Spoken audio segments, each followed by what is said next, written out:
Talk about your style of coaching. How do you relate to these guys and reach them? I've gotten all kinds of accolades and pats on the back for reaching guys and being able to develop talent. I think all coaches have the same goal, is to help guys get better.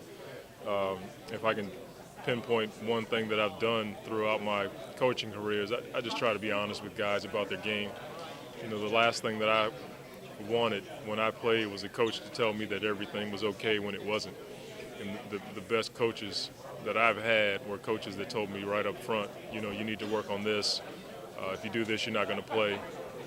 And I try to tell guys that. And a lot of times they don't want to hear it at the time, but I try to be as respectful as I can. And I think that goes a long way with the guys. And sometimes guys don't look at your style as being respectful. But all guys want to get better. They want to get paid, and they want to win. And if you can help those guys do that, they'll respond. So, even though you have some, I don't want to say a mild-mannered demeanor, you can be blunt with guys. Is that accurate? I'm still trying to figure out where this mild-mannered. So that's not true. I think there's a time and place for that. I think there's a time and place to be whatever you have to be. But I think you can do it respectfully. I don't think you have to cuss guys out and yell and scream at them 24/7. But I think there are times where you have to address things, and whatever comes out, it comes out. Guys can tell when you're faking it. And that's just, I don't want to be that, and I don't want my team to be that. I want us to be the real deal, and I want everybody to know that, from the fans to the NBA. Popovich is a guy who can be really difficult with a lot of people, but you talk to the players and they do anything for the guy. What did you learn from him? He's basically how I've built my style, based on he and Nate. They're both the same. I don't look at him as being difficult. A lot of guys don't want to deal with the truth. And, usually guys want to hear what they want to hear until they lose games or until they're out of a league. And Pop's always been a guy that's been up front, and yet that he cares about you. He's the same guy that'll rip you in practice and call you at 4:30 and take you out to eat and talk about politics, religion, and Mother Teresa and anyone else you want to talk about, and that he cares about you. I've always felt like that was going to be my style because it just fit my personality. Chris Paul has endorsed you. That's a good endorsement. Yeah, I've endorsed him. He's the best point guard in the league, and I'm looking forward to not messing it up. Pop taught me something a long time ago. He said, "Man, if you have good stuff, don't mess it up." And so I don't want to mess with what he has, and yet I think there's still room for him to improve. Room for him to improve as a leader and as a player. And we have a lot of commonality in our backgrounds.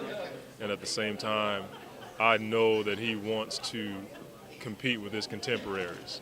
It's burning him up right now that the guys that he was drafted with or his contemporaries are playing in the playoffs and getting all this recognition as the best of whatever. And that burns him, and I have the same fire. It doesn't, I wouldn't be surprised to see him go off on one of those tears like he did a couple of years ago. And I'm just thankful that I'm going to be a part of it.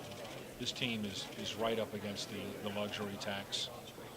It doesn't look like you're going to be real active in free agency this year, but you do have a lottery pick. Yeah. How much of an improvement can you make in 1 year based on the circumstances that you are presented with? A lot of it's based on health. If we can keep guys healthy, I'm not going to sit here and say we're going to take a team that was not in the playoffs and end up in the finals, but it's possible. We just want to improve and get back to playing the kind of basketball that the league is fearful of. And I felt like that about this team when I coached against them. They were a team that really scared us in Portland and even in San Antonio. And people forget, a couple years ago, they had San Antonio on the ropes. We want to get to that and past that. And it's going to take a lot of work. So I'm not going to make any predictions about what we're going to do. The one prediction that I know, we're going to have to work, and we're going to have everybody buy in. And I want to be a part of that, and I want to lead that. And I know the guys here want it. 105 points a game last year, and a real disadvantage rebounding, especially Yeah. other teams on the offensive glass had way too many chances. Yeah. How do you rectify that? Well, it starts with a number of facets on defense. Our ball pressure has to get better, and we have to get back and take away easy baskets. Transition defense has got to get better. Defensive field goal percentage has to improve, and yet we have to contest shots, and it's a team thing. You know, everybody wants to get on David and Emeka for giving up post points, but at the same time, there's 3 other guys on the floor that can keep that paint tight. But it's going to be a team effort, and I feel like some of the structure and language and schemes that I've learned in San Antonio and in Portland and playing for Pat Riley can help this situation. But it starts with the guys. Everybody has to buy in, including my staff. And so that's going to be really important. Our staff that comes in is going to have to be able to teach what we want to do every day. Can't take a day off. And our guys have to buy in. You think David and Emeka were unjustly criticized in that regard? Well, I won't say, everybody's going to get criticism. That's just part of this business. But those guys played in 82 and 81 games, respectively, last year. I don't know of any other big tandem that did that, and they played every night. They have to improve and hold down that middle, but, it's a lot like football. If your free safety is your leading tackle, that means your defensive line and linebackers aren't doing their job. And so we have to not let our guards off the hook. Our wings and our guards have to keep that ball out of the paint. It's a team effort. We have to have a team defensive concept. It's not individual. You can't play defense like you did when I first came into the league. Back then, you could beat guys up, push them around the court. Now, it has to be team defense, and you have to use your zones and different schemes to keep teams out of the paint. So how much improvement can we see next year? We'll see. We're going to.